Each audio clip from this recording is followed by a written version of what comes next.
자요, 한번 보도록 하겠습니다. 지금부터 이제 기출 문제 해설인데요. 어, 우리가 이제 그 목차별로 이제 문제를 풀이하는 것이 있어요. 목차별로요. 그래서 목차별로 보는 것이 있고, 이거는 회차별이에요. 그래서 회차별은 민법이요, 전 범위를 보는 것이죠. 그래서 이 민법의 전 범위는요, 여러분들이 강의를 할 때 되도록이면 잘 필기를 잘 했으면 좋겠어요. 왜냐하면 거기에 문제에다가 잘 필기를 하시고, 왜냐하면 이것을 일주일에 이거 하나만 40문제만 암기한다, 하나씩 일주일마다 계속 하려고 생각을 해요. 그래서 하나씩만 암기라면은 이게 모두 해서 200개 지문이잖아. 40문제니까 5, 4, 20, 200개, 200개는 안 될지 몰라도 200개에다가 제가 설명하는 거 하면 400개 정도 돼요. 그러면은 그것만 암기해가지고 여러분이 4회분 정도만 암기를 해도 합격하는데 전혀 지장이 없어요. 아시겠죠? 그리고 또 저희 학원에서 또 그 한 분은요, 지금 그것만 그렇게만 해가지고도 합격한 사람도 있고, 알겠죠? 그래서 여러분들 그 중요한 것은 뭔가 하나를 정확하게 해야 되거든요. 근데 처음부터 끝까지 다 하려고 하면 뭐가 힘들냐면, 책을 민법을 다 보려면 힘들잖아요. 처음부터 끝까지. 그런데 이것은 기출문제는 적어도 한 4회 정도를 하게 되면 모든 논점을 다 봐요. 그 다음에 이제 5회부터는 이제 지금까지 봤던 것을 반복으로 보는 것이죠. 그냥 처음 강의 들으실 때 잘 듣고 잘 적어놨다가, 이런 부분 이제 Q&A에서 보면은 기출문제가 있어요. 그것을 다운받아가지고 다시 이제 전혀 필기가 되지 않는 거, 그걸 보면서 이제 다시 내가 해설할 수 있어야 돼. 제가 해설하는 것을 잘 적었다가 계속 암기를 해. 일주일 동안 암기하고 전혀 해설되지 않는 거 있어. 그래서 Q&A 들어가면 자료실이 있거든요. 거기서 다운받을 수 있으니까 다운을 받아서 전혀 해설되지 않는 것, 그걸 보고 혼자서 해설할 수 있으면 돼요. 그것은 농담하는 것이 아니고, 여러분요, 한 4회 정도를 여러분들이 하잖아요. 그러면 충분히 여러분들이요, 혼자서 민법을 봤을 때 아무리 모의고사가 어렵게 나오더라도 기본적으로 60점 이상 무조건 받을 수 있어요. 그런데 학생들이 이제 가장 큰 문제가 뭐냐면, 해설을 할 때 너무 적당히 답만 위주로 해설하는 것이 기출문제 해설이 거의 전부 다죠. 그런데 선생님들은 기출문제가 아주 중요하다는 것을 잘 몰라요. 그리고 작년 같은 경우는 이제 문제 유형이 조금 바뀌었죠. 바뀐 것은 뭐냐면, 기존의 기출문제에다가 그동안에 있었던 최근에 나왔던 국가고시 자격시험 있죠. 그 자격시험에 나왔던 지문 5개 중에 3개씩 꼭꼭 들어간 거예요. 그러다 보니까 기존에 보지 않았던 지문들이 나오니까 학생들이 뭐 기출문제는 죽었다는 동 이렇게 많은 걸 쓰고 있는데, 그렇지 않고요. 여전히 기출문제가 중요하고요. 기출문제 여름은 적어도 한 8회 정도, 많으면 10회죠. 8회 정도만 보면은 기본적으로 80점 만드는 데는 지장이 없는 거예요. 그런데 그것은 답만 암기하면 안 되는 것이고, 이것이 왜 맞고 왜 틀리고 무슨 말인지 알겠죠? 그것을 계속적으로 반복적으로 하시면 돼요. 그러면 모든 시험에 있어서 기본적으로 점수를 맞아요. 그것이 가장 고생하지 않고 합격하는 방법이에요. 아시겠죠? 자, 그래서 여러분들이 이제 기출문제를 해설을 할 때 너무 이론에 집중해서 강의를 하게 되면 나중에 여러분들이 이 문제를 다시 볼 때 너무 힘들어요. 아시겠죠? 그래서 너무 이론에 집중하면. 그래서 어느 정도 여러분들이 기출문제를 지금 이 단계에서는 약간 여러분들이 강의를 듣기는 약간 어려울 수 있지만, 여러분들이 지금 이 단계에서만 강의 듣는 것이 아니잖아요. 그래서 5월달, 6월달에 또 들을 수 있잖아요. 그때 단계 왔을 때 탁탁 치고 가고 들어가야 되잖아요. 되도록이면 문제 중심으로 해가지고 왜 이것이 이런 문제가 나왔고, 나중에 어떻게 문제가 변형될 것이고, 어떻게 추적해 나가는가. 그러니까 여러분 얘기했죠. 정답이 몇 번인가 중요한 것이 아니고 어떻게 정답을 추지해 나가는가, 이게 중요한 것이거든요. 알겠죠? 그래서 그런 위주로 설명을 하도록 하겠습니다. 이제 20회부터 32회까지 설명을 할까 생각 중이에요. 상당히 많죠? 그런데 먼저 지금 이제 30회부터 해가지고요. 31회, 32회는 맨 나중에 여러분들이 이제 어느 정도 보고 난 다음에 그것을요 변형해가지고 우리가 모의고사 한번 보고 30회, 29회, 28회 이렇게 순서로 반대로 나가면서 강의를 한번 해보도록 그렇게 하겠습니다. 무슨 말인지 알겠죠? 그래서 한 여러분 4번 정도, 4회 정도 문제를 딱 풀잖아요. 그 다음에 문제부터는 지문이 다 똑같을 거예요. 농도 맞는 거 아니에요. 알겠죠? 그 다음에 문제 유형이 어렵고 쉽고의 문제는 그건 나중에 문제고, 왜 학생들은 왜 어렵다고 하느냐, 처음 보는 지문들이 많이 있으면 어렵다고 그래.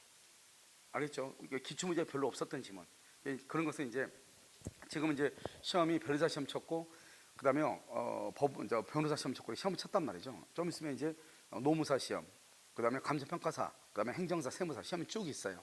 그래서 그런 시험들의 지문이 나오면 그때그때 여러분들이 한 번씩 모아가지고 이제 5월달부터 계속해서 모의고사를 시험을 보고 이렇게 할 거예요. 걱정하지 마시고. 자, 지금부터 30회예요. 그래서 여기서 이제 30회예요. 한번 보도록 하겠습니다. 지금 봤죠? 자, 선생님 봐주셨죠? 자, 지금부터 보도록 하겠습니다. 자요, 30회를 보도록 하겠습니다. 자, 해설 강의요 하도록 하겠습니다. 자, 41번 반사회질서의 법률행위에 관한 설명으로 틀린 것은 이렇게 되어 있네요. 자, 1번요 반사회질서의 법률행위에 해당하는지, 항상 이것이요 여러분요 우리가 103조하고 104조가 있는데 불공정한 법률행위는 103조의 예시 규정이다 이렇게 얘기해요. 그러니까 103조에 위반되냐 안 되냐 하는 것은 언제를 기준하냐, 법률행위가 이루어질 때. 이것을 뭐라 한다, 계약 체결 시 이렇게 얘기하죠. 계약 체결 시 또는 법률 행위 시, 법률 행위 시, 행위 이루어진 때라고 하는 것은 법률 행위 시죠. 이것은 뭐냐면 104조도 마찬가지다. 104조 알죠? 104조도 불공정한 법률 행위에 해당하는지, 그것은 계약을 체결할 때. 그러니까 처음에 계약을 체결할 때 작물인 걸 몰랐단 말이죠. 그런데 계약을 체결하고 난 다음에 작물인 걸 알았다 하더라도 103조 위반이다 아니다? 아니다. 그것을 얘기하는 것이죠. 자, 이번엔요 반사회질서 법률행위의 무효는 이를 주장할 이익이 있는 자는 누구든지 주장할 수 있다 이렇게 돼 있죠. 자, 그러면 무효죠. 이런 무효라고 하는 것은 무효의 3대 원칙이 있죠. 무효는 언제부터? 처음부터, 성립 당시부터죠. 처음부터 당연히 효력이 없고, 무효는 누구든지 무효라고 주장할 수 있고, 그 다음에 언제까지나 효력이 없는 거죠. 그래서 누구든지 무효는 주장할 수 있는 거예요. 그래서 우리가 강행법규의 위반이죠. 위반이면 누구든지 주장할 수 있다.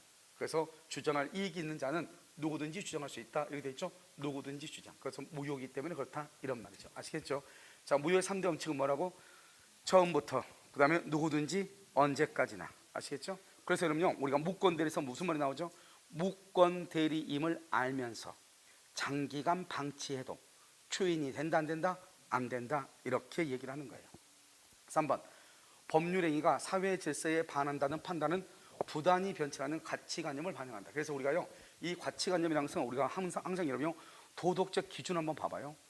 지금 여러분 우리가요 10년 전만 하더라도 지금의 그 어린아이들 있잖아요. 아이돌들 지금 TV에 나와가지고 그 춤추고 이렇게 하잖아요. 정말 10년 전만 하더라도 그런 것이 어떻게 됐어요? 난리 났었죠. 그때 그랬으면. 알겠죠? 근데 지금은 어때요? 지금은 그런 프로가 너무나 자연스럽고요. 특히요 김부선 씨 같은 경우는 자기가 불륜 저질렀다고 자랑하고 다니는 거잖아요. 이런 시대가 정말 왔다고. 그래도 누군가 맨 처음에는 그 말을 들으면서 다시 막 손가락질하고 그랬지만 어느 정도 자꾸 그것이 이제 피로감이 누적되고 그러니까 관심을 갖지 않는 것이죠. 관심을 갖지 않는 것처럼 보이지만 우리의 이제 관념이 바뀌는 거죠. 왜? 아, 그렇게 그런 그릇을 했어도 전혀 창피하지 않을 수도 있구나. 이렇게 우리의 가치관념, 도덕적 기준이 변해가는 거죠. 시대에 따라서. 그것을 말한다, 가치관념을 반영한다 이렇게 얘기하는 거예요. 자, 3번요 다수의 보험 계약을 통하여 보험금을 부정취득, 이런 보험금을 부정취득할 목적이죠.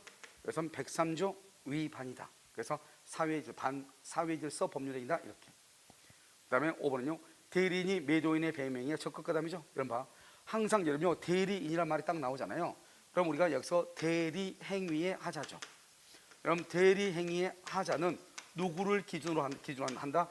대리인을 기준으로 해. 대리인.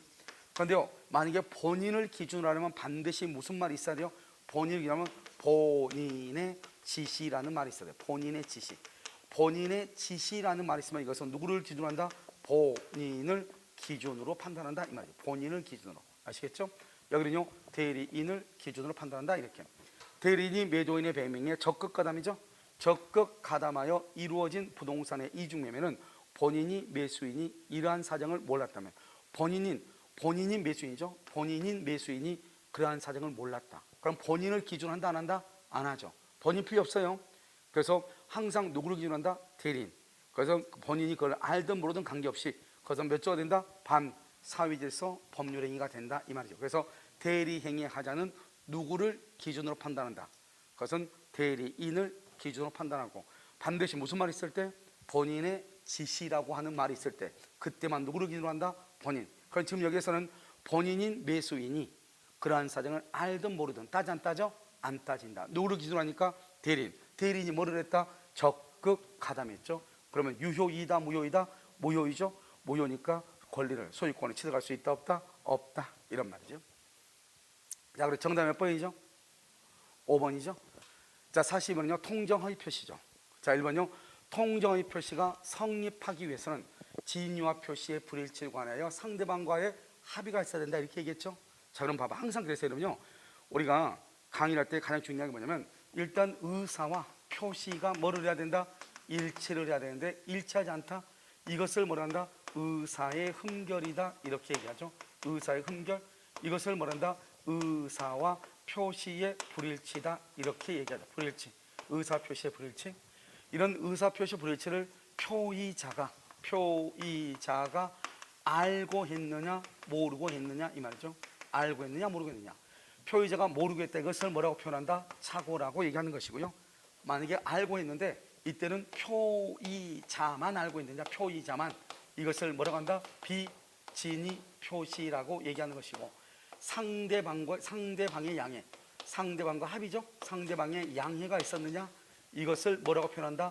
통정 허위 표시다. 이렇게 얘기를 하는 거. 통정 허위 표시다. 아시겠죠?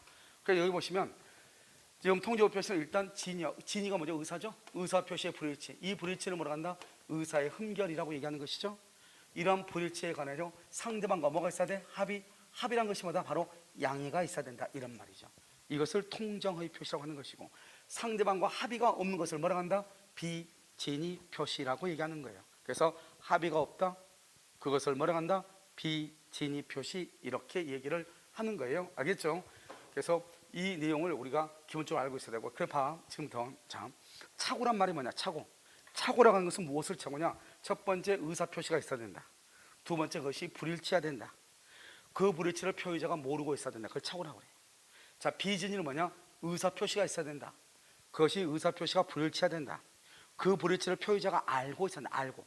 그래서 우리가 과실로, 그래서 한번 나와서 과실로 그러면 비진의 아니다? 아니죠. 알고 해야 돼. 알고. 그 다음에 통정은 뭐냐? 의사 표시가 있어야 된다. 의사 표시가 불일치해야 된다. 그 불일치를 표의자가 알고 있어야 된다. 그리고 상대방과 뭐가 있어야 된다? 양해, 통정, 합의가 있어야 된다. 그것을 통정 허위 표시라고 얘기하는 거예요. 아시겠죠? 자, 그 다음에요. 자, 2번. 통정 허위 표시로서 무효인 법률행위라도 채권자 취소권의 대상이 될 수 있다. 이렇게 얘기를 했죠. 그래서 원래 이거보다 이건 무효이죠. 무효인데 채권자 취소권의 대상이 되기도 하죠. 그래서 무효가 취소가 될 수도 있다. 이것을 뭐라 한다? 무효와 취소의 이중효다. 이렇게 얘기해요. 그래서 무효와 취소의 이중효다. 이렇게 얘기하고, 자, 두 번째, 여기 지금 뭐가 있죠? 채권자 취소권이 있죠. 채권자 취소권. 자, 채권자 취소권은 여러분 기본적으로 세 가지가 있어야 된다고 그러죠. 첫 번째 뭐? 언제나 어떻게 한다? 언제나 재판상 행사를 해. 언제나 재판으로만 해. 그래서 우리 시험에 한번 나왔죠? 형성권 중에서 언제나 재판상으로만 행사하는 것, 채권자 취소권이다. 자, 두 번째요. 이 채권자 취소권은 우리가 두 가지로 구분해야 돼요. 하나는 뭐냐면 이중양도, 이중매매요. 이중매매하고요. 여기 통정 허위 표시, 통정 허위 표시하고 비교를 해야죠. 이중매매에서는 채권자 취소권이 적용이 된다 안 된다? 적용되지 않죠. 통정 허위 표시의 경우는요, 통정 허위 표시로서 무효일지라도 채권자 취소권의 행사를 할 수 있다 없다? 있다. 그래서 채권자 취소권이 적용이 된다 이 말이죠. 아시겠죠? 그 다음에 세 번째로 뭐가 있죠? 관습상 법정이상권이죠. 그래서 관습법상 법정이상권. 이 관습법상 법정지상권의 경우는요, 법정지상권이 인정되지 않는 거 세 가지가 있어. 관습상 법정이상권이 인정되지 않는 거 뭐가 있죠? 환매. 그 다음에 뭐가 있어? 환지. 그 다음에 채권자 취소권, 채권자 취소권 이렇게 있다. 그래서 채권자 취소권에 의한 경우 법정지상권이 성립되지 않는다 이 말이에요. 법정지상권이 성립되지 않는다. 환매, 환지의 경우 채권자 취소권, 법정지상권이 성립되지 아니한다 이렇게 얘기를 해. 그래서 그럼요, 여기 보시면 채권자 취소권은 언제나 재판상 행사하고, 자, 이중매매의 경우는 채권자 취소권이 적용되지 않죠. 그래서 이중매매에 해당해서 무효일지라도 채권자 취소권의 행사에 의하여 취소할 수 없고, 통정 허위 표시에 해당하여 무효이다. 채권자 취소권을 행사할 수도 있다. 무효일지라도. 아시겠죠? 이렇게. 이것은 이제 채권자 취소권에 관한 것이다. 이렇게. 그 다음에 4번은요, 당사자가 통정하여 증여를 매매로 관행했다. 자, 이것을 뭐라면 증여를 매매로 관행했죠. 그러면 이 증여를 뭐란다? 이것을 은닉행위라고 하고, 은닉행위는 유효이다 무효이다? 그것은 증여의 요건을 갖추면 유효가 되고, 매매는요, 매매는 가장매매죠. 가장행위죠. 이 가장행위의 경우는 가장하는 것은 통정이죠. 유효이다, 무효이다, 무효이다 이렇게. 그래서 증여는 은닉행위로서 유효. 그다음에 매매는요 가장행위로서 무효이죠. 그러면 이 둘 다 무효이다 틀렸죠. 둘 다 무효이다 틀렸고 뭐만 무효이다? 매매만 무효이고 증여는 뭐가 된다? 유효이다. 그다음에 여기서요 등기는 만약에 등기하죠. 등기는 실체관계 부합, 실체관계에 부합해서 유효이다 이렇게 얘기해. 그래서 실체관계 부합하여 유효가 된다 이렇게 얘기해. 증여는 실체관계 부합해서 유효가 된다 이렇게. 자, 무슨 말인지 아시겠죠? 자, 이렇게 얘기하는 것이고요. 자, 4번요. 통정허위 표시의 무효로 대항할 수 없는 제3자의 범위는 통정허위 표시를 기초로 새로운 법률상 이해관계를 맺었는지 여부에 따라서 실질적으로 판단한다 이렇게 돼 있죠. 파악한다. 이것은 뭐냐? 통정허위 표시가 뭐죠? 무효죠, 무효. 통정허위 표시 다른 말로 뭐란다? 예를 들면 이겠죠. 가장 뭐뭐 이렇게, 가장 뭐뭐 이렇게요. 그래서 무효를 기초로 새로운 이관계, 새로우니까 기존에 그러면 안 돼. 기존에, 알죠? 실질적으로 파악하는데요. 우리가 이제 제3자인 거 여부를 보면은 제3자가 아닌 것이 중요하죠. 제3자가 아닌 것, 여러분 기본적으로 세 가지를 봐야 된다고 그랬죠. 제3자가 아닌 건 뭐가 있어요? 제3자가 아닌 것은 상속인 안 되죠. 제3자를 위한 계약의 수익자 안 되고 계약상 지위를 이전받은 자, 지위를 만 자, 승계한 자, 이건 제3자가 아니다. 알겠죠? 제3자, 상속인, 수익자, 계약상 지위를 이전받은 자, 승계한 자, 이것은 제3자가 아니고 또 여러분요 제3자가 아닌 것 또 있죠? 제3자가 아닌 건 채권의 가장양도. 그래서 채권의 가장양도에 있어서 누구? 채무자, 채권 추심을 의뢰받은 자, 그 다음에 일반 채권자. 이 세 가지는 우리가 뭐다? 제3자가 아니죠. 그래서 이번 시험에 뭐가 나왔죠? 채권의 가장양도에서 뭐가 나왔다? 채무자. 채권의 가장양도에서 채무자는 제3자가 아니다. 그래서 기본적으로 이 세 가지가 더 중요해요. 알겠죠? 상속인, 수익자, 계약상 지위를 이전받은 자, 지위를 승계한 자 이렇게. 아시겠죠? 저번요 통정허위 표시 무효로 대항할 수 없는 제3자에 해당하는지 여부를 판단할 때 파산관제인, 여기서 중요한 것은 이제 파산관제인이죠. 자, 지금부터 파산관제인을 설명을 하면은 우리 이제 파산관제인의 경우는 기본적으로 논점이 있죠. 첫 번째요, 이 파산관제인은 어디 간다? 첫 번째 제3자에 해당한다. 제3자에 해당해. 두 번째요, 선악 판단, 선악을 판단을 할 때는 누구를 기준으로 한다? 총파산 채권자, 총파산 채권자를 기준으로 선악을 판단한다. 알겠죠? 세 번째, 총파산 채권자 중에서 일부는 선이이고 일부는 악이이다. 그러면 전부를 뭐로 본다? 선의로 본다. 선의로 본다. 그래서 파산관제는 세 가지가 논점이에요. 그래서 파산관제는 첫 번째 제3자다. 두 번째는요, 선의 악의는 어떻게 판단한다? 총파산 채권자를 기준으로 판단한다. 일부는 선이고 일부는 악이다. 그러면 전체를 뭐로 본다? 선의로 본다. 선의. 알겠죠? 선의로 본다. 이렇게요. 그래서 여기 뭐라고 나왔죠? 모두 악의가 되지 않는 한. 그 말은 일부는 선의가 있다 이 말이죠. 그러면 전체를 뭐로 본다? 선의로 다루어진다 이런 말이죠. 알겠죠? 정답 몇 번이다? 3번이다 이런 말이죠. 알겠죠? 3번 이렇게. 자, 43번 조건과 기한이라고 되어 있죠. 1번 해제 조건이죠. 여러분 해제고 정지와 관계없이 조건은 원칙적으로 소급표가 없는 거예요. 소급표가 없다는 것은 조건이 많은 때부터 성취한 때부터 이걸 뭐란다? 이것을 소급표가 없다 이렇게 얘기해요. 소급표가 없다. 성취한 때부터 효력이 발생한다. 그러면 이것은 정지 조건인 것이고, 해제 조건을 말한다. 해제 조건은 조건이 말한다. 소멸한다. 효력이 소멸한다 그래. 소멸. 정지 조건은 발생한다. 그러니까 다른 건 다 맞는데 여기서 발생이 아니고 뭐라고 해야 돼? 소멸이라고 해야 되는 것이고요. 그 다음에 여러분요, 만약에 시험에 나올 때 어떻게 나올 수 있냐? 성취한 때부터 소급표가 없다는 거죠. 그럼 소급표가 있는 것은 뭐냐? 계약 체결시, 체결시부터 이렇게 나오죠. 체결시부터. 또는 이제 법률 행위 시부터 이런 말이 나오죠. 법률 행위 시부터. 알겠죠? 이런 말이 나오면 이것은 소급한다는 말이에요. 소급. 이것은 소급한다는 말이에요. 알겠죠? 그러니까 조심해야 돼요. 그러니까 조건이 성취한 때부터 기한이 도래한 때부터 이렇게, 그것은 그때부터 다른 말로 소급표가 없다 이런 뜻이에요. 그러니까 이 말을 어떻게 바꿀 수 있다? 해제 조건이 있는 법령에는 계약 체결 시부터 그 효력이 소멸한다 이렇게 나올 수 있겠죠? 그러면 계약 체결 시부터 법률 행위 시부터, 그러면 이것을 뭐라고 표현한다고? 뭐라고 한다고? 소급한다 이런 말이에요. 그럼 된다 안 된다? 안 된다 이 말이죠. 알겠죠? 그래서 항상 뭐라고 해야 돼요? 원칙적으로 소급표가 없으니까 성취한 때부터 그래야 돼요. 성취한 때부터. 아시겠죠? 그러면 그때부터 그런 말이에요. 그 말은 소급표가 없다 이 말이죠. 원래는 조건은 소급표가 없는데 당사자 간의 합의로 뭐 할 수 있다? 소급할 수 있다. 2번요. 기한의 이익 상실 특약이죠. 여러분 기한의 이익은 먼저요, 우리 민법상으로는 채무자가 담보를 손상 감소 멸시시키거나 담보 제공 의무를 게을리한 경우, 그 다음에 회생 파산법에 의해서 파산 선고를 받은 경우, 그 다음에 당사자 간의 특약이 있는 경우 기한의 이익이 상실이 되는 거예요.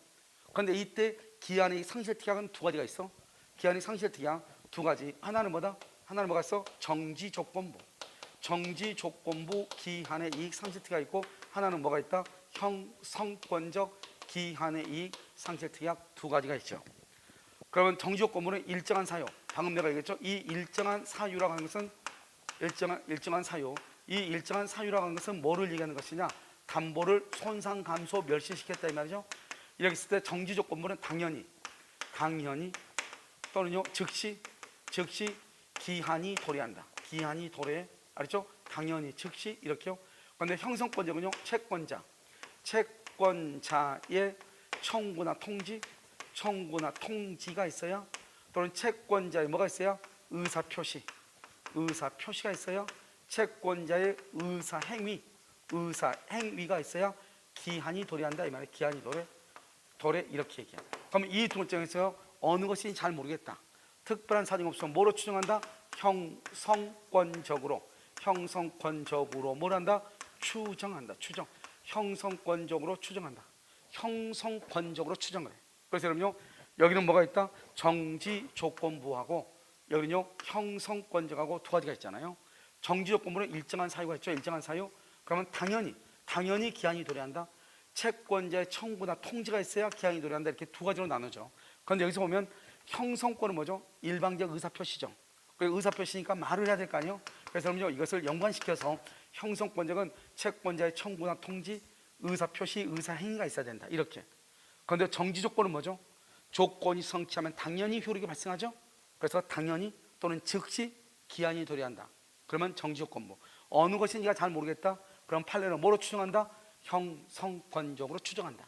아시겠죠? 그럼 지금 여기는 뭐로 추정한다고 되어 있죠? 정지조건부. 이게 틀렸죠. 형성권적으로 추정한다 이런 말이죠.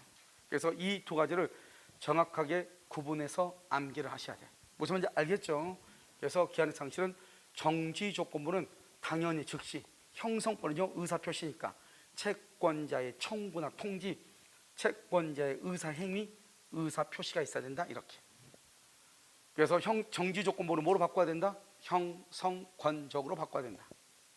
자, 3번은요, 조건이 법률의 당시에 이미 성취할 수 없다. 이미 성취할 수 없다. 이것을 뭐라고 한다? 불능이죠. 불능은 플러스 마이너스죠.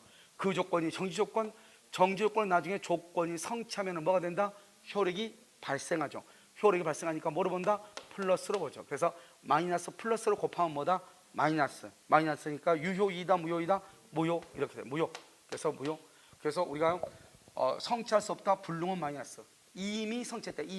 이미 성취했다. 그러면 기성조건이죠. 기성조건은 뭐가 된다? 플러스. 아시겠죠? 정지조건은 마이너스. 정지조건은 플러스. 효력이 발생하니까, 해제조건은요 효력이 소멸하니까 마이너스. 아시겠죠? 그래서 플러스 마이너스 곱하면 되죠. 자, 4번은요, 불확정한 사실의 발생 시기를 이행기한. 여기 봐봐. 여기요, 이 이행기한이라는 거라고. 그러면 정지조건하고는 완전히 다른 말이에요. 정지조건은 조건이죠. 기한은 뭐다? 기한은 확실한 것이죠. 조건은 뭐다? 조건은 불확실한 것이죠. 불확실. 알겠죠? 차이가 있죠. 그래서 기한의 경우는 어떻게 한다? 확실한 것이니까, 확실하죠? 기한은요, 일정한 사실이 발생을 하든 발생이 뭐라든 불가능. 여기서 키워드는 불가능이요.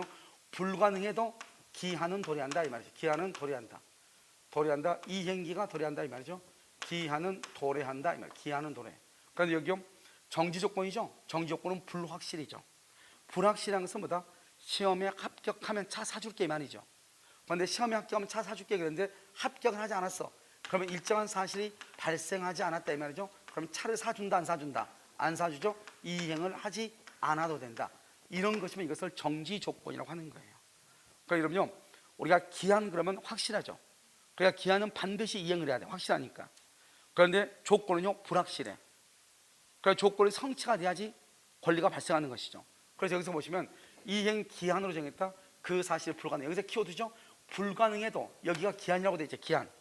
그럼 반드시 뭘 한다? 이행을 해야 된다. 알겠죠? 그래서 기한이 도래한 것이야. 이행 기한이 도래한 것으로 볼 수 있다. 있다 그래야지. 있다.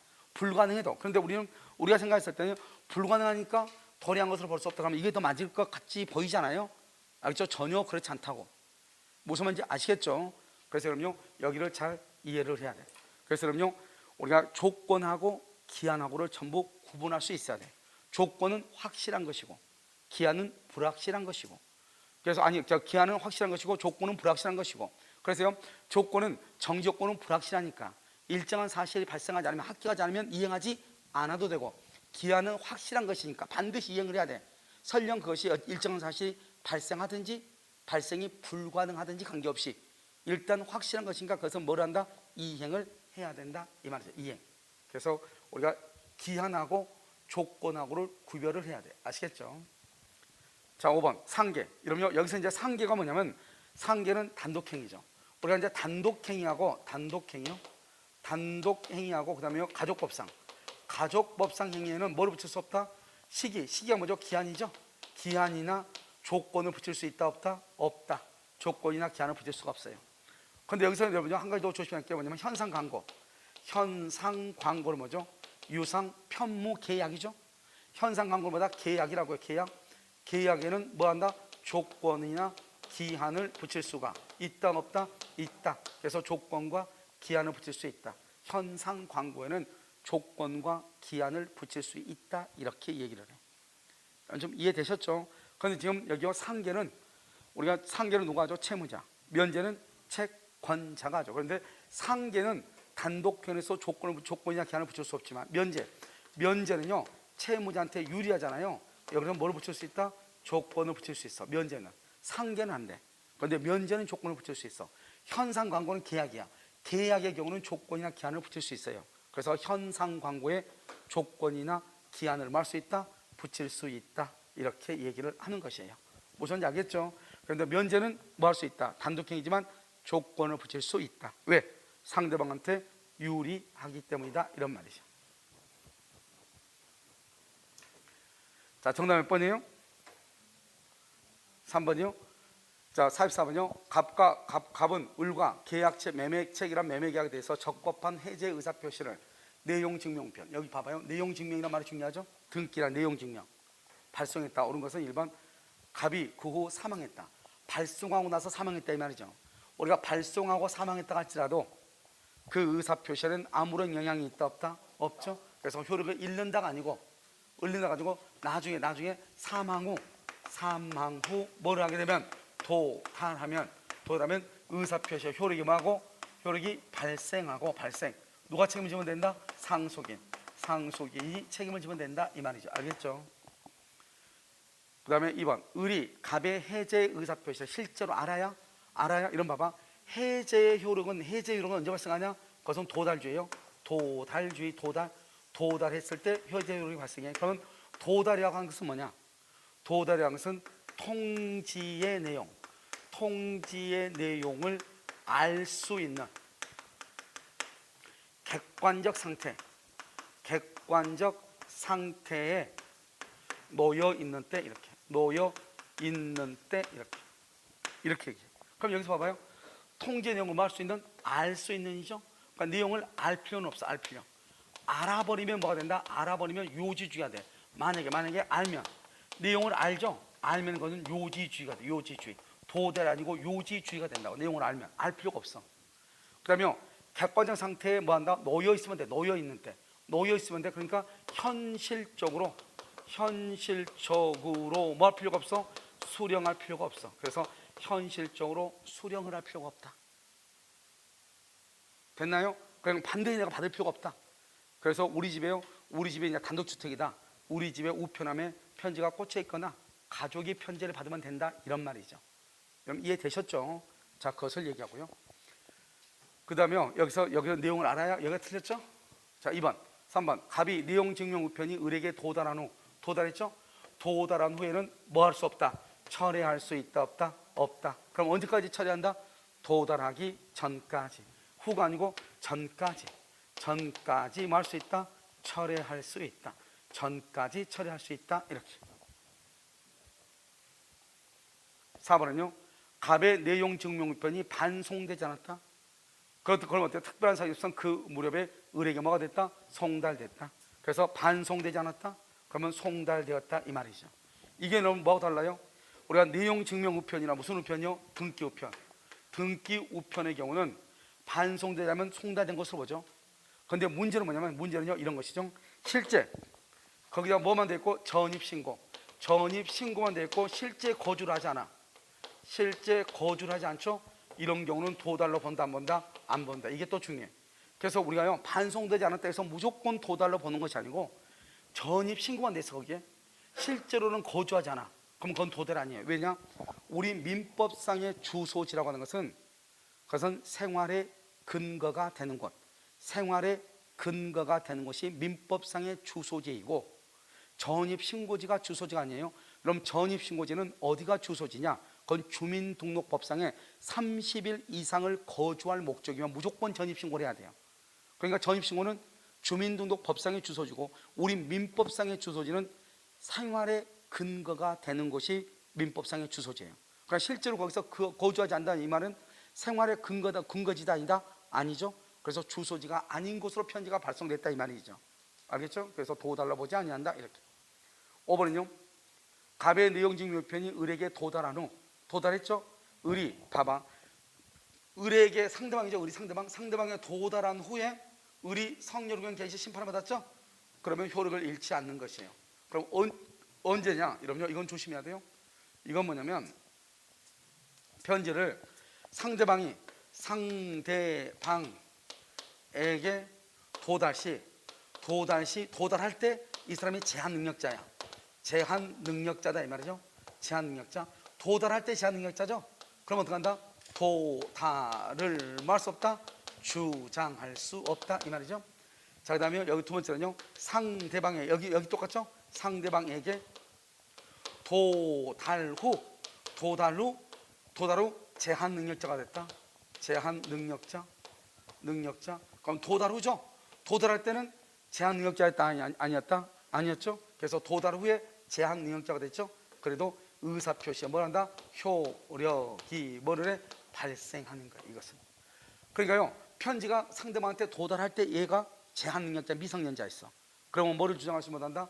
도달을 주장하지 못하지만, 이미 편지가 도달하고 난 다음에요, 지금 여기처럼 도달하고 난 다음에 성렬의견 개시 심판을 받았죠. 제한 능력자. 그러든지 말든지 일단 도달할 때 정상이 뭐죠? 행위 능력자였죠.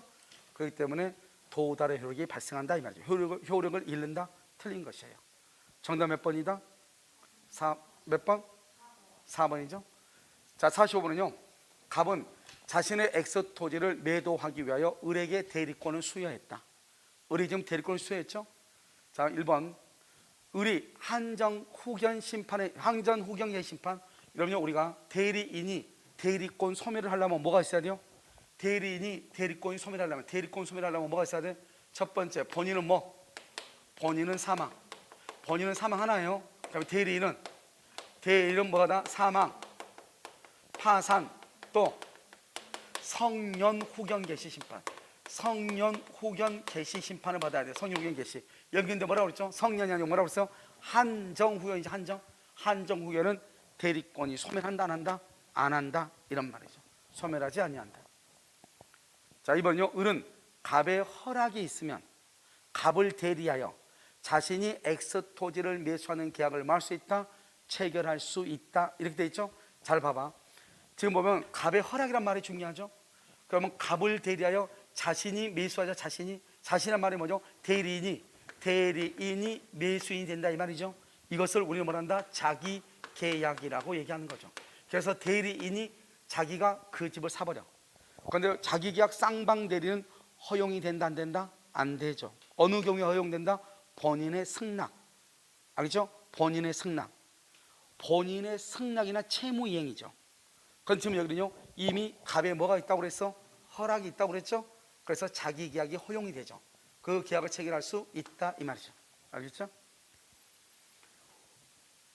3번은요 갑은 특별한 사정이 없는 한 언제든지 을에 대한 수권 행위를 말할 수 있다, 철회할 수 있다. 여기 보면 대리권을 수여했다 이렇게 돼 있죠. 보통 대리권 수여하는 것을 우리는 수권 행위라고 하죠. 그래서 언제든지 수권 행위를 처리하죠. 처리하면 뭐가 된다? 대리권이 소멸한다 이 말이죠. 그래서 대리권이 소멸하죠. 4번 갑의 수권행위는 우리가 이제 수권행위는 기본적으로 세 가지가 있어. 수권행위 항상 권한을 수여하는 행위. 수권행위는 첫 번째마다 불요식 행위이다. 불요식 일정한 방식이 필요가 없죠. 그런데 우리는 보통 뭐를 주죠? 위임장을 주잖아요. 위임장 관계없다. 첫 번째 불요식. 두 번째는요. 두 번째는 비출연 행위이다. 비출연 행위이다 이 말이죠. 그래서 대리권이 수여됐다고 해서 대리인의 재산이 업되는 것은 아니다. 비출연행위다. 세 번째는요 수권행위는 단독행위죠. 단독행위로서 일방적 뭐다? 의사표시이다. 의사표시 이렇게. 그래서 수권행위는 세 가지. 첫 번째 불요식, 두 번째 비출연행위, 세 번째 의사표시에 해당한다 이렇게. 그런데 여기서 조심해야 될 한 가지가 있죠. 한 가지 더 조심해야 되죠. 이제 비교해 가지고요. 여러분요 권한을 수여하는 행위죠. 대리권 수여의 표시죠. 대리권 수여.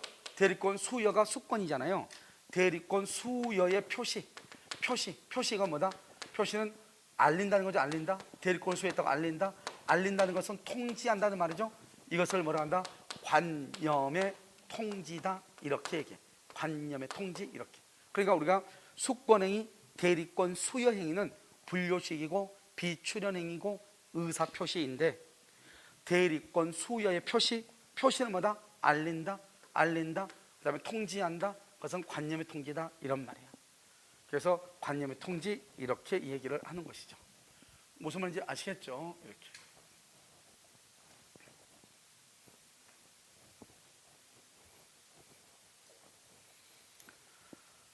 자요 5번은요 을은 특별한 사정이 없는 한 대리행위를 통하여 체결된 X토지 매매계약에 따른 잔금을 수령할 권한도 있다 이렇게 돼 있죠. 지금 여기 보면 무슨 대리권을 수여했냐? 갑은 자신의 X토지를 매도하기 위하여 을에게 대리권을 수여했죠. 여기 매도하기 위하여 이 말이 무슨 말이죠? 계약 체결의 대리권이죠. 체결. 그러면 이 체결의 대리권은 뭐가 있다? 중도금이나 뭐를요? 잔금을 말할 수 있어. 수령할 수 있다. 그럼 뭐는 안 된다? 계약의 해제권은 된다 안 된다? 해제권은 안 되죠. 그래서 체결의 대리권에서 해제할 수는 없단 말이죠. 그래서 여기서 보면 매매계약 체결의 대리권에서 잔금을 말할 수 있다, 수령할 수도 있다. 알죠? 수령할 수 있다. 그런데 뭐는 안 된다? 계약의 해제권은 안 된다. 해제. 계약을 해제할 수는 없다 이런 말이에요. 무슨 말인지 알겠죠?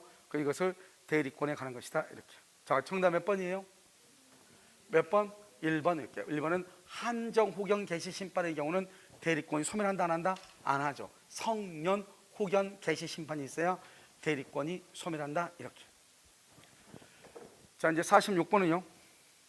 자, 복대리죠. 자, 1번 복대리는 누구의 대리인이다? 누구의 대리인? 본인의 대리인 맞죠? 알겠죠? 조심해야 돼. 누구의 이름으로 선임한다? 누구의 이름? 대리인의 이름으로 선임된다. 선임되고 이것은 뭐다? 언제나 무슨 대리다? 언제나 임의 대리가 된다. 그래서 복대리는 언제나 임의 대리죠. 그래서 복대리는 본인의 대리인이다. 그 다음에 복대리는 대리인의 이름으로 선임한다. 그 다음에 복대리는 언제나 무슨 대리다? 임의 대리다. 너무 천천히니까 좀 여러분 졸리죠. 자, 2번은요 임의 대리인이 누구의 승낙? 본인의 승낙. 그래서 복대리는 선임하죠. 본인에 대해서 선임 감독에 관한 책임을 지죠. 그래서 우리 임의 대리는 언제 복대리를 선임하죠? 임의 대리는 본인의 승낙이나 또는 또는 채무 이행이다 부득이한 사유다. 우리는 두 가지야. 두 가지. 여기요. 본인의 승낙. 본인의 승낙 또는요 채무 이행이 있고, 본인의 승낙 또는 부득이한 사유가 있고,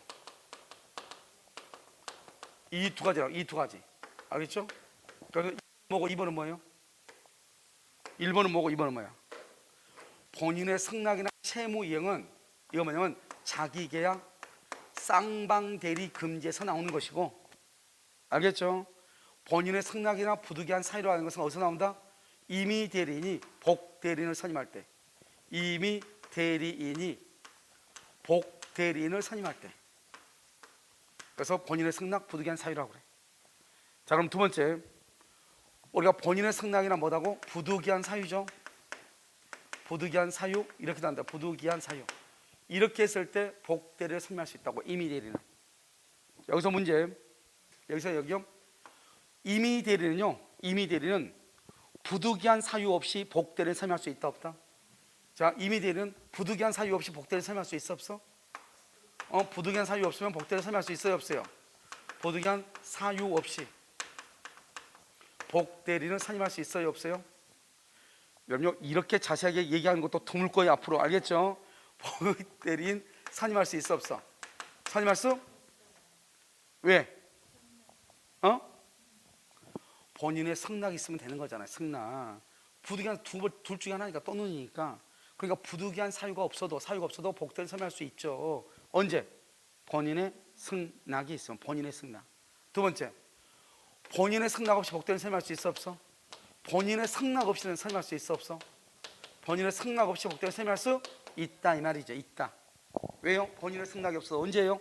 부득이한 사유가 있으면. 이해됐나요 지금? 부득이한 사유가 없어도 본인의 승낙이 있으면, 본인의 승낙이 있어도 부득이한 사유가 없으면 선임할 수 있다 이 말이죠. 이 둘 다 무슨 책임을 진다? 선임 감독의 과실 책임을 지는 거예요. 선임 감독의 과실 책임. 이렇게 됐죠? 지금 다 썼나요? 오케이. 자, 이렇게 무슨 말이 앞으로 이제 나오는 것이 이제 어떻게 나오는 걸 우리가 봐야 되니까요. 3번, 대리인이 복대리인을 선임한 후 사망했네요. 자, 봐봐 여기. 우리가 이게요 대리권이고 복대리잖아요. 이건 대리권이고요. 이건 복대리가 되잖아요. 그럼 복대리는 대리권 안에 들어있죠. 무슨 말인지 알겠죠? 여기서 이제 이 그림에서 중요한 것은 뭐냐면, 첫 번째는 대리인이 복대리인을 선임했어. 그러면 대리권을 소멸한다 안 한다? 대리인이 복대리권 선임했죠? 그럼 대리권을 소멸한다 안 한다? 대리권 소멸해요 안 해요? 소멸 안 한다는 거죠. 그림 보면 몰라요? 여러분 봐봐. 이 지금 대리권 안에 복대리가 들어있잖아요. 대리인이 복대리를 선임했어도 대리인의 권한이 아직도 있어 없어? 있죠. 그러니까 대리권이 소멸하면 안 되죠. 대리권이 뿌리 아니에요. 뿌리. 알겠죠? 그 다음에 대리권이 소멸하면 어떻게 돼? 대리권 소멸하면 뭐도 소멸한다? 복대리권도 뭐가 된다? 소멸하죠. 당연히 소멸하죠. 당연히. 왜요? 대리권 뱃속 안에 지금 누가 들어있어요? 복대리가 들어있잖아요. 그러니까 대리권이 소멸하면 뱃속에 들어있는 태아인 복대리권도 당연히 뭐가 된다? 소멸하게 되는 거죠. 알겠죠? 그래서 대리권이 소멸하면 복대리권도 소멸하는 것이고, 대리인이 복대리인을 선임했다 해가지고 대리권이 소멸한다 안 한다? 안 하는 것이고, 그래서 대리인이 복대리인을 선임했죠? 선임해도 대리권을 소멸하지 않고, 복대리를 선임해도, 그 다음에 대리권을 소멸하면 복대리권은 뭐가 되고? 소멸하는 것이고. 이해됐죠 지금? 그래서 대리인이 복대리인을 선임한 후 사망했다. 그러면 사망했죠? 그럼 대리권은 언제 소멸하죠? 대리권은 언제 소멸해요? 본인의 사망. 대리인의 사망, 파산, 성년 우경 개시. 알겠죠? 대리인 자신이 사망해도 대리권이 소멸하죠. 대리권이 소멸하면 동시에 뭐가 소멸한다? 복대리권이 소멸한다 이 말이죠. 그래서 복대리권도 소멸한다 이렇게 얘기를 하는 거예요. 자, 4번은요 대리인의 대리행위죠. 여러분 복대리인의 대리행위에 대해서도 표현대리에 관한 규정이 준용될 수 있다 이렇게 되어 있나요? 자, 이건 표현대리죠. 표현대리 뭐냐? 여기 복대리는 무슨 대리죠? 언제나 무슨 대리다? 임의대리죠. 그래서 임의대리의 경우 이때 표현대리는요 125조, 126조, 129조가 다 적용이 다 돼. 알겠죠? 그래서 우리가 임의대리, 법정대리가 임의대리는 125조, 126조, 129조가 다 적용이 돼. 그런데 법정대리는 100, 그런데 단 125조 대리권 수요 표시죠. 125조에서는 무슨 대리 안 된다? 법정 대리는 된다 안 된다? 안 되죠. 그래서 125조는 법정 대리가 안 돼. 왜요? 우리가 대리권 수요 표시에 표현들 할 때 그 대리권의 법정 대리는 안 돼. 왜? 대리권 수요라고 돼 있죠. 대리권 수요 표시에 대리권 수요 표시라고 돼 있죠. 그래서 임의 대리를 얘기해. 그래서 125조는 임의 대리에 한해서 복 대리가 뭐죠? 임의 대리 안에서 적용되고, 그 표현 대리가 126조하고 129조는 임의 대리, 법정 대리 경우에 다 표현 대리가 성립한다 이 말이죠. 그래서요 125조는 법정 대리는 안 되는 것이에요. 자, 5번은요 법정 대리는 부득이한 사유가 없더라도 복대를 선임할 수 있다. 맞아요? 법정 대리는 부득이한 사유가 없어도 복대를 선임해요? 왜요? 그럼 법정 대리는 무과실 책임이죠. 법정 대리는 무과실 책임이고, 이 법정 대리는요 그 책임으로 복 대리인을 선임할 수 있어. 복 대리인 선임에 이때 그 책임을 뭐란다? 이것을 무과실 책임이다 이렇게 얘기해요. 잘못이 없어도 그 책임으로 복 대리인을 선임할 수 있다 이 말이죠. 이것은 무슨 책임이다? 무과실 책임이다 이렇게 얘기를 하는 거예요. 그럼 이해되셨죠? 그래서 그럼요 법정 대리는 부득이한 사유가 없어도, 그래서 그 책임으로 선임한다 이 말은 언제든지 무과실 책임, 즉 너가 잘못이 없어도 책임진다고 한다면 언제든지 선임할 수 있다 이 말이에요. 그래서 법정 대리는 원칙적으로 언제든지 선임할 수 있고, 임의 대리는 원칙적으로 선임권이 없죠. 그래서 임의 대리는요 본인의 승낙이나 부득이한 사유가 있어야 되고, 법정 대리는 언제든지 선임한다. 그 책임으로 언제든지. 그런데 만약에 법정 대리도 부득이한 사유로 선임할 수 있죠. 부득이한 사유로 선임하게 되면 무슨 책임을 진다? 선임 감독의 과실 책임. 그것을 책임이 가중된다고 한다, 경감된다고 한다. 책임이 경감된다 이렇게 표현을 하는 거예요. 아시겠죠? 자, 정답 몇 번이죠? 몇 번? 2번이요. 자, 47번요. 대리권 없는 을 그랬죠? 그럼 대리권 없는 을이 뭐예요? 유권이다, 무권이다? 무권 대리죠? 그래서 갑을 대리하여 갑의 토지에 대해서 임대차 계약을 병과 체결했다 이렇게 됐죠? 그럼 병은 누구다? 상대방이죠. 그럼 봐봐, 이런 그림이 딱 나오면 먼저 여러분요 갑이 있고요, 여기 병이 있고요, 여기 지금 을이 있잖아요. 대리권이 없잖아요. 을은 무슨 책임을 진다? 무과실 책임. 무과실한 말은 잘못이 없어 책임진다 이 말이죠. 판례가 뭐라겠다? 제3자의 문서 위조 등이 있었다 하더라도 무권 대리는 책임을 진다. 그것을 무슨 책임이라고 한다? 무과실 책임이라고 하고요. 본인은 뭐가 있어요? 본인은 추인권하고 추인 거절권이 있고요. 상대방은요 누구인 경우? 선인 경우 철회권이 있고요. 철회권, 뭐를 불문하고? 선악을 불문하고 최고권이 있고 이렇게 하는 거. 항상 여기서 선이냐 선악이냐 이걸 따져야 돼. 이건 이 대리는 무슨 책임이다? 무과실 책임이 되고, 본인 갑은 뭐를 해야 돼? 추인을 거절해야 되고, 상대방 병은요 선이 무과실이 돼야 되고, 선이 무과실. 그 다음에 누구요? 여기 을 대리인은요 행위 능력이 있어야 돼. 행위 능력자가 돼야 되고, 그 다음에 이 대리인은 행위 능력이 되고 제한 능력자가 되면 안 돼. 행위 능력자가 돼야 되고, 대리권을 증명을 못 해야 돼. 대리권을 증명을 못 해야 돼. 알겠죠? 이런 경우 누구의 선택이다? 상대방 병의 선택이다 이렇게. 그래서 상대방의 선택 이렇게 얘기를 해. 상대방의 선택이다. 그러니까 기본적으로 우리가 무권대가 나오면 딱 이걸 머릿속에 딱 집어넣어야 돼요. 본인은 추인권이 있고 추인거절권이 있고, 상대방은 항상의 선인 경우 철회권, 선악 불문하고 최고권. 무권대리는 무과실 책임을 지고, 본인은 추인은 거절하고, 본인은 추인이고 상대방은 선이 무과실. 내가 무권대리인 것을 몰라야 된다 이 말이죠. 그 다음에 무권대리인 자신은 행위 능력이 있어야 되고, 대리권을 증명을 못 해야 돼. 대리권을 증명을 해버리면 무슨 대리가 된다? 유권 대리가 되는 거죠. 유권 대리요. 아시겠죠? 자, 1번 볼까요? 위 임대차 계약은 갑이 뭐 하지 않으면 추인하지 않으면 효력이 있다 없다? 없죠. 그럼 거꾸로 얘기하면 추인하면 효력이 있다 이 말이죠. 그럼 추인하면 언제부터 효력이 있죠? 추인하면 언제부터 효력이 있어? 언제부터? 추인하게 되면 언제부터? 여러분요 대리 행위 시. 다른 말로 계약 체결시. 계약 체결시. 이 말은 뭐다? 이 대리행시 계약 체결시란 말은 소급이란 말이에요, 그때부터란 말이에요? 대리행시 체결시란 말은 소급이라는 말이에요, 그때부터란 말이에요? 여러분 이것은 소급한다 이 말이에요. 이것과 차이가 있는 게 뭐예요? 차이가 있는 게 무효행위 추인이에요. 자, 무효행위의 추인은요, 무효행위 추인은 소급표가 있다 없다? 소급표가 없다 이 말이죠. 이게 차이가 있는 거예요. 그래서 무권 대리행위 추인은 소급표가 있지만 무효행위 추인은 소급표가 없다 이런 말이에요. 2번요, 갑은 임대차 계약을 추인. 그럼 추인이란 것은 뭐죠? 이거 묵시에 나왔죠? 추인이라는 것은 우리 지금부터 형성권 8가지. 자, 본인은 뭐 추인, 상대방은 철회. 그다음에 채무자는 상계, 채권자는 면제, 법정 대리인의 동의, 해제, 취소. 이 8가지가 우리가 가장 기본적인 이제 형성권이고 의사 표시잖아요. 그러니까 추인이라는 것은 의사 표시예요. 여러분 의사 표시라고 하는 것은 항상 여러분 3대 요소가 있어. 내가 의사 표시하려면 무슨 말을 해야 되는지 알고 해야 돼, 모르고 해야 돼? 내가 무슨 내용인지 알면서 명시적으로 해도 되고, 그 다음에 묵시적으로 해도 돼. 명시적, 묵시적으로 다 할 수 있어. 알겠죠? 명시적, 묵시적 이렇게. 그래서 추인은 의사 표시이죠. 그래서 묵시적으로 할 수 있다 이렇게 표현을 하는 거예요. 자, 3번은요, 병이 계약 당시에 을에게 대리권 없어. 여기 병이 누구죠? 상대방이죠. 상대방이 대리권 없음을 알았다면 알았다 이걸 뭐라 한다? 악이라고 해. 그럼 여기로 봐. 이제 여기 딱 보면 항상 상대방은 뭐다? 선인 경우 철회, 선이 악의를 불문하고 채거죠. 그러니까 상대방이 악이죠. 악인 경우는 뭐를 못한다? 철회권은 행사하지 못한다. 뭐는 할 수 있다? 채고권을 행사할 수 있다. 그래서 채고권은 인정되고 뭐가 인정되지 않는다? 철회권이 인정되지 아니한다. 그래서 인정되지 않는다 틀렸죠? 채권은 인정되고 철회권은 인정되지 아니한다. 알겠죠?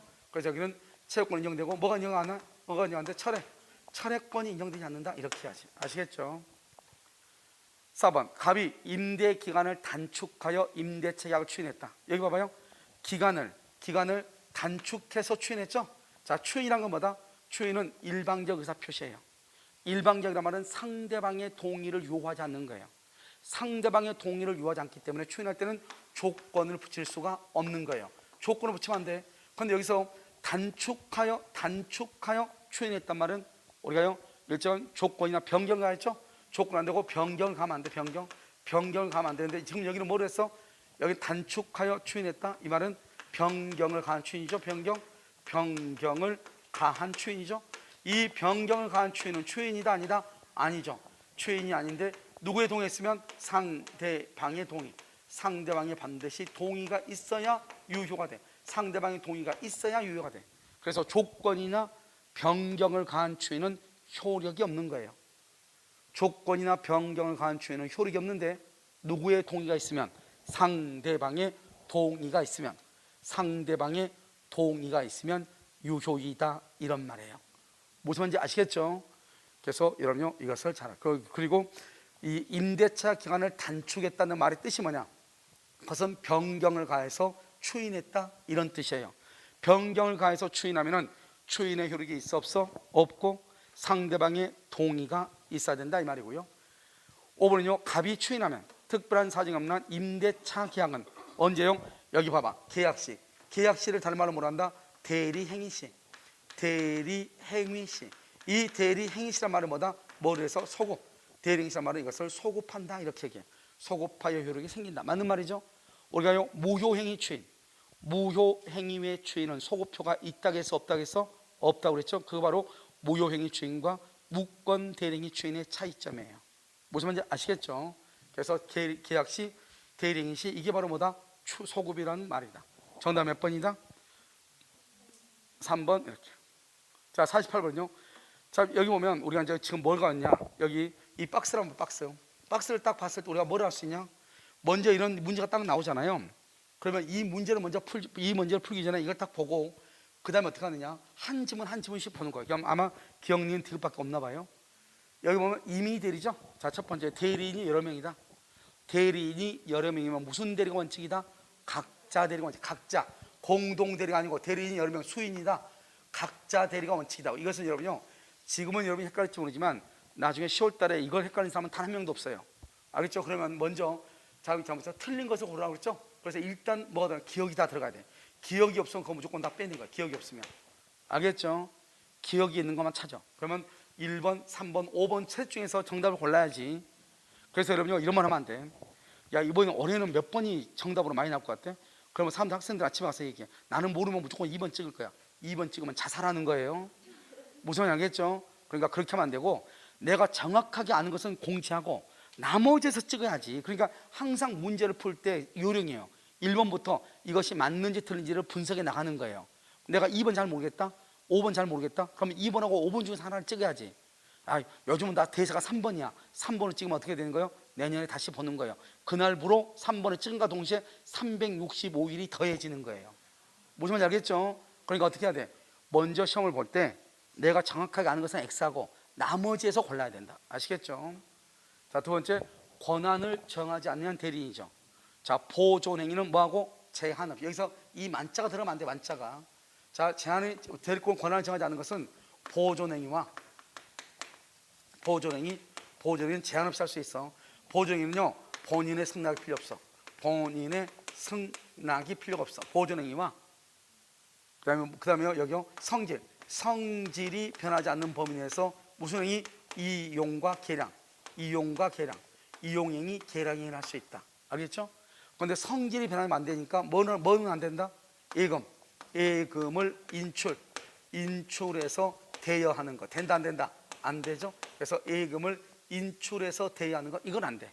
남한테 빌려주는 거. 왜?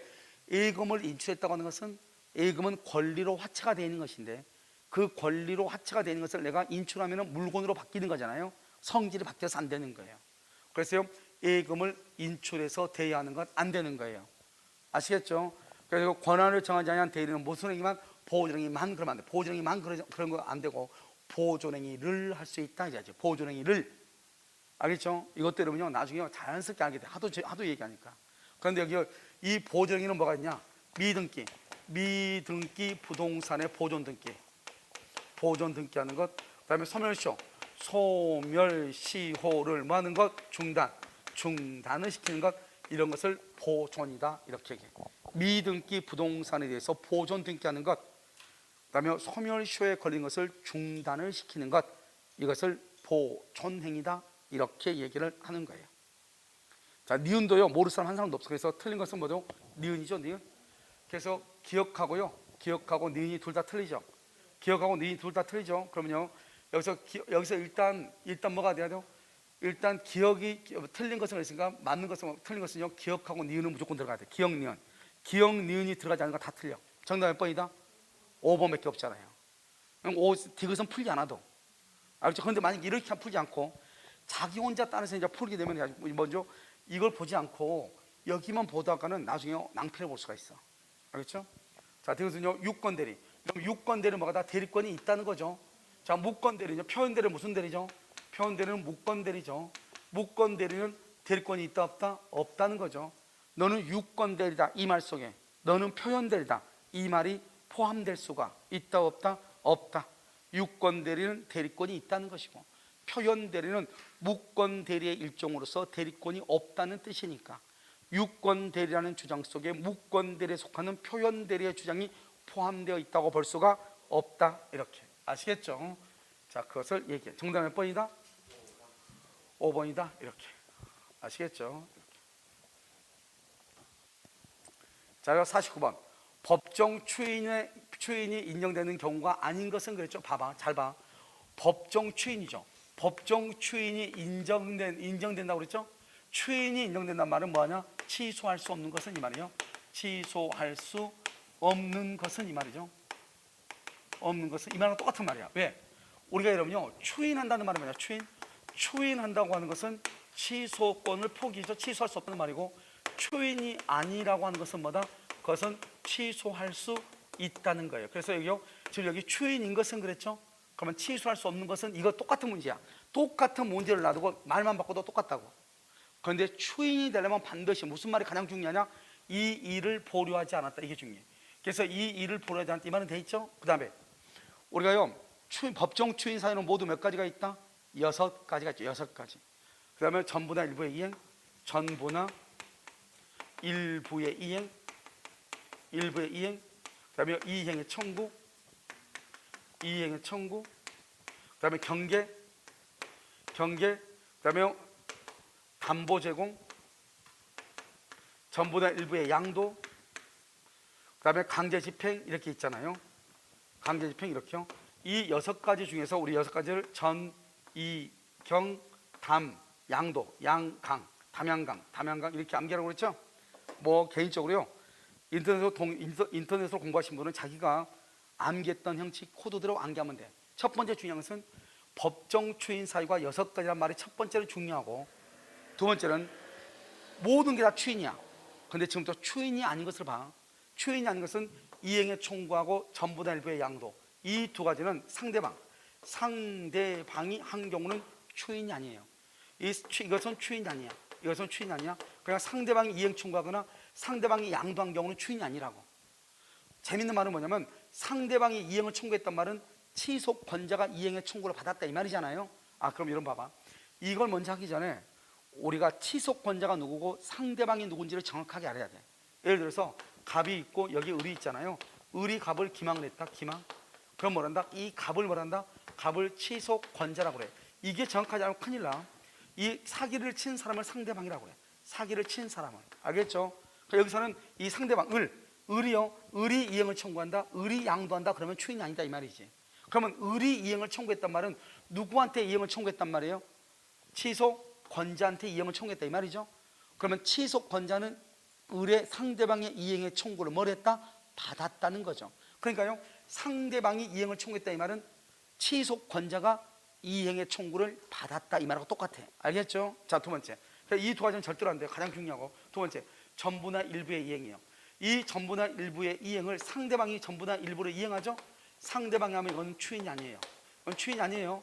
그런데 상대방이 전부나 일부를 이행을 했는데, 이렇게 하면 안 되겠네요. 여기가 상대방이요, 여기 상대방이요 전부나 일부를 이행을 했어. 그럼 이것은 원칙은요 추인이 아니에요. 추인이 아닌데 치속권자가 뭐라면 치속권자 이걸 받아, 이걸 수령이라고 그래. 수령을 하게 되면 그때는 추인이 돼. 추인이 돼. 그때는 추인이 돼.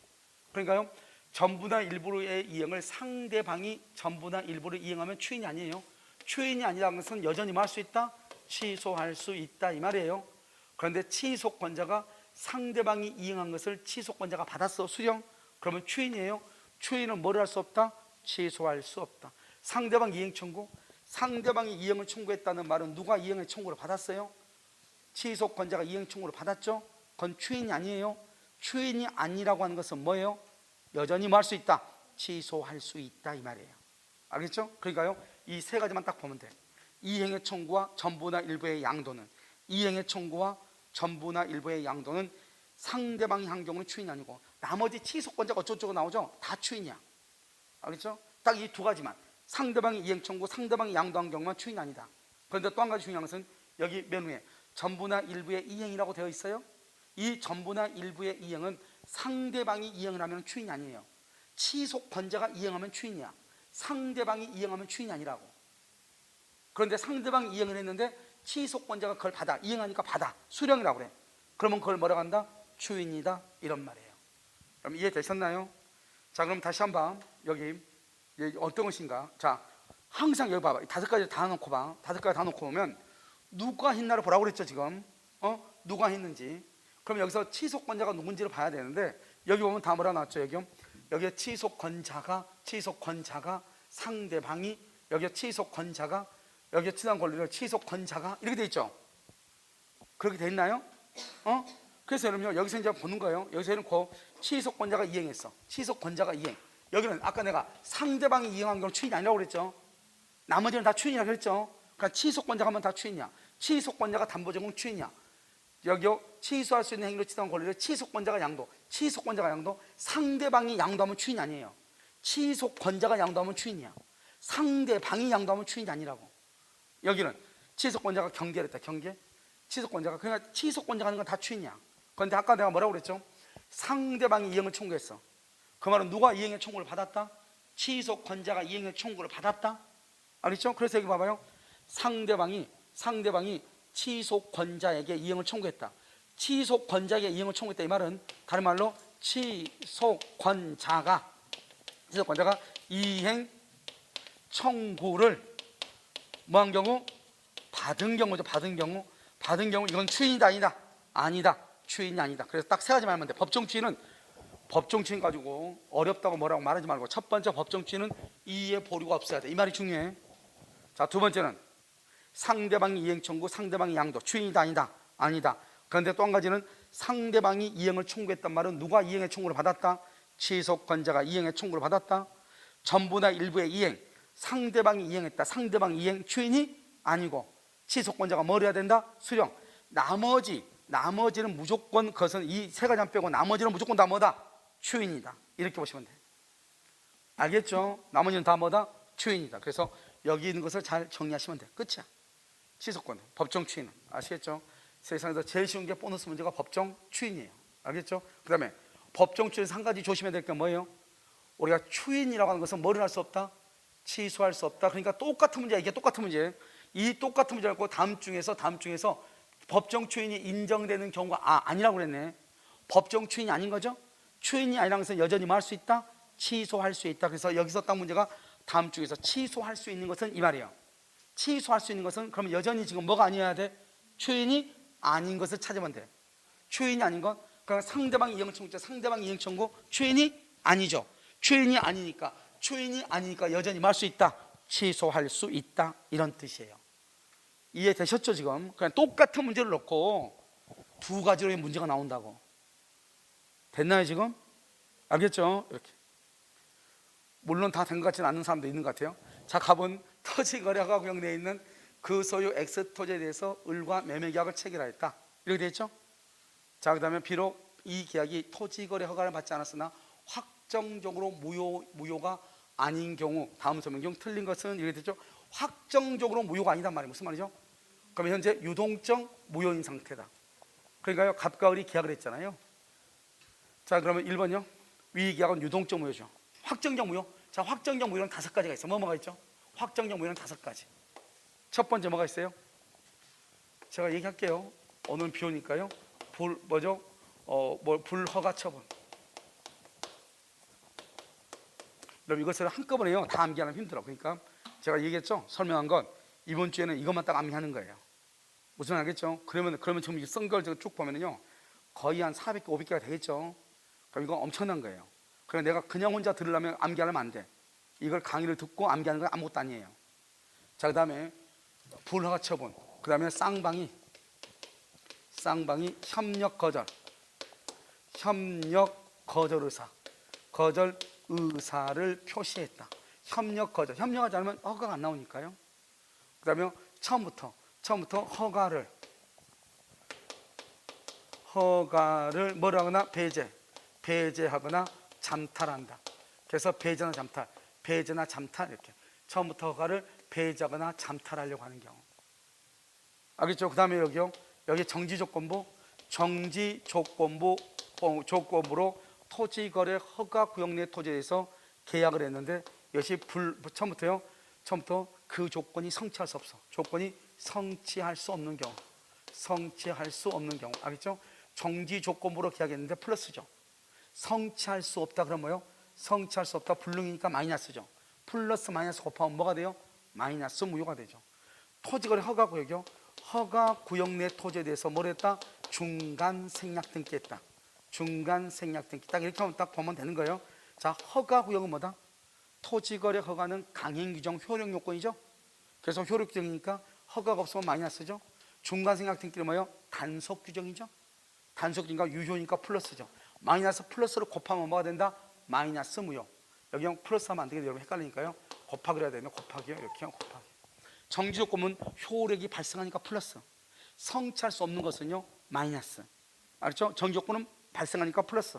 성취할 수 없는 것은 마이너스. 그래서 플러스 마이너스 곱하면 뭐가 된다? 마이너스 무효.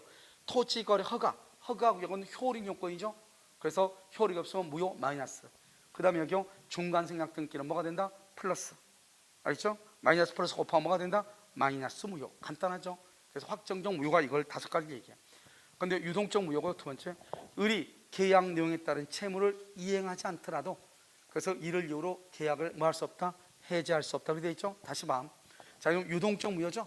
이 유동적 무효 상태는 뭐냐? 채권행위. 채권행위가 무효예요. 채권행위가 없고요. 그 다음에 의무를 부담한다 안 한다? 의무를 부담하지 않고요. 의무를 부담하지 않으니까 이행에 문제가 있다 없다? 없죠. 이행에 문제가 없고요. 이행에 문제가 없으니까 뭐를 받는다? 이행을 말 수 없어.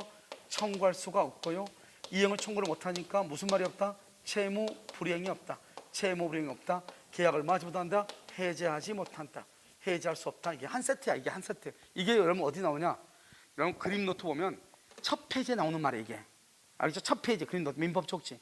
그래서 갑과 을이 청약과 승낙을 했다. 계약을 하죠. 계약을 채권행위라고 하고, 그 다음에 허가가 없으면 채권행위 무효.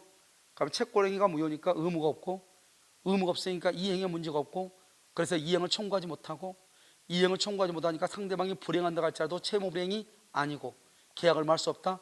해지할 수 없는 거죠. 그래서 그럼요, 그걸 가지고 이걸 가지고 이 두 번째로 보면 을이 계약 내용에 따른 채무를 뭐 하지 않아도 이행하지 않아도 이를 이유로 계약을 말 수 없다. 해지할 수 없다. 왜? 이행하지 않아도 이행에 문제가 없으니까 이행을 청구할 수 없죠. 그러니까 채무 불행이 없고 해제를 못하는 거예요. 그래서 여기요, 이행하지 않더라도 계약을 해지할 수 없다. 이렇게 얘기하는 거예요. 그러니까 여러분요, 우리 민법에 있어서 판례는 무조건 하늘에서 뚝 떨어진 것이 아니고, 어떤 선생님들은 판례를 막 희한한 판례가 뭐 대단한 판례인 것처럼 침 튀기면서 얘기한단 말이죠. 그게 아니고 거의 대부분의 판례는 다 민법의 이론에서 파생되는 거예요. 그러니까 민법의 이론을 알면 판례는 쉽게 아는 거예요. 아시겠죠? 자, 3번 갑은 을의 매매대금 이행정황이 없음을 이유로, 매매대금 이행정황이 없음을 이유로 허가 신청에 대한 협력 의무의 이행을 거절할 수 있다 없다? 없죠? 자기 한번 봐봐요. 여기요. 자, 1번요, 갑과 을이죠. 갑과 을이 계약을 체결하죠. 그 다음에 2번요, 2번은 둘이 협력을 해야죠. 협력 의무로 가죠. 협력을 하고, 그 다음에 3번은요, 허가가 나오죠. 허가. 그 다음에 4번은요, 여기서 4번은 대금하고 등기를 청구하죠. 이게 순서예요. 대금하고 등기를 청구하는 거예요. 그러니까 여러분요, 대금과 등기를 청구하려면 먼저 허가가 있어야 되고, 허가를 받으려면 서로 협조를 해야 돼. 알겠죠? 그건 지금 봐봐요. 매매대금 안 준다고, 매매대금 없다고, 매매대금 안 준다고 협력을 거절할 수는 있다 없다? 없다. 순서가 어떻게 가는 거예요? 먼저 협력해. 그리고 허가가 나오면 대금을 청구하는 거예요. 그런데 이 사람이 뭐라냐? 돈 안 주니까 협력을 못 한다. 그러면 돼, 안 돼? 안 되죠. 순서적으로 먼저 협력하고, 그리고 허가가 나오면 그 다음에 대금을 청구하는 거예요. 아시겠죠? 그래서 우리가요, 동시이행이라고 하는 것은 이 대금하고 등기를 주된 의무로 갔는데, 주된 의무 상호간에는 동시이행이지만 이것을 만다 협력 의무를 부수적 의무라고 그래. 부수적 의무는 동시이행 관계에 있지 않다 이 말이에요. 아시겠죠? 자, 그것을 얘기해. 자, 4번 토지거래 허가구역 지정기간이 만료. 그러면 지정기간이 만료가 되는데, 만료 재지정이 없죠? 그럼 이것은 유효가 돼. 재지정이 없다 그러면 여기 확정적 유효. 그럼 확정적 유효는 두 가지야. 기간이 만료됐는데 재지정을 하지 않는 경우, 또 확정 유효는 또 하나가 있어. 뭐다? 지정해제. 지정해제가 된 경우 두 가지. 확정적 무효인 것은 5가지. 확정적 유효인 것은 2가지. 기간이 만료가 됐는데 재지정을 하지 않는 경우, 그 다음에 지정해제가 된 경우, 이렇게.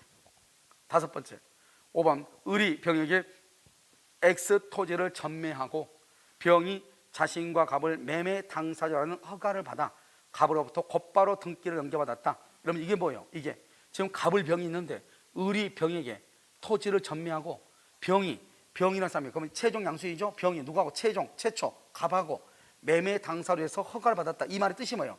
이 말이 바로 이거잖아요. 허가 구역 내 토지에 대해서 중간 생략 등기를 했다 이 말이잖아요. 지금 이게 지금 갑하고 을하고 병하고 했는데, 병이 갑하고 허가를 받아서 등기를 가져갔다 이 말이죠. 그러면 을은 허가도 받지 않고 등기도 했다 안 했다? 안 했다는 거죠. 그러니까 토지거래 허가 구역 내 토지에 대해서 중간 생략 등기를 했다 이 말이에요. 토지거래 허가는 효력 요건으로서 마이너스, 그 다음에 중간 생략 등기는 단속 규정으로서 유효니까 플러스죠. 마이너스 플러스로 곱하면 뭐가 된다? 마이너스 무효가 되는 것이다. 이런 말이에요. 이건 좀 이해되셨나요? 알겠죠? 이것을 얘기를 해요. 지금 됐죠 지금?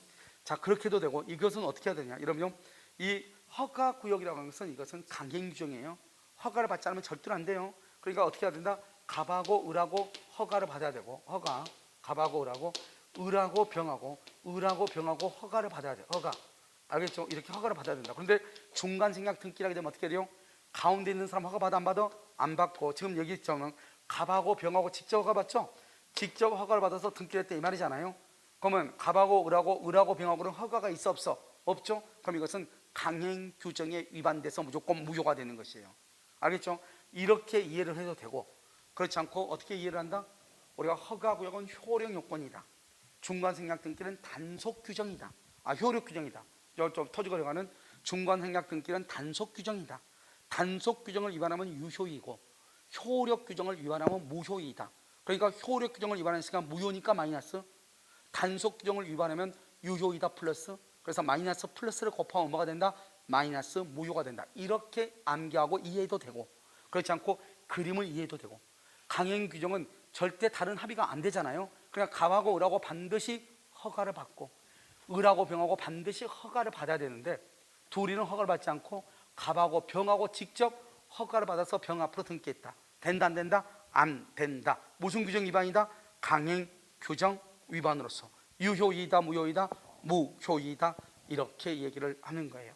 그러니까 지금 무슨 말인지 아시겠죠? 자, 여러분 여기까지가 여러분요 민법 총칙이에요. 10문제에 관한 것이에요. 아시겠죠? 그래서 민법 총칙이고요. 51번부터는 여러분요 물권법에 관한 문제예요. 잠깐 쉬었다가 여러분 물권법에 관한 문제를 살펴보도록 그렇게 하겠습니다.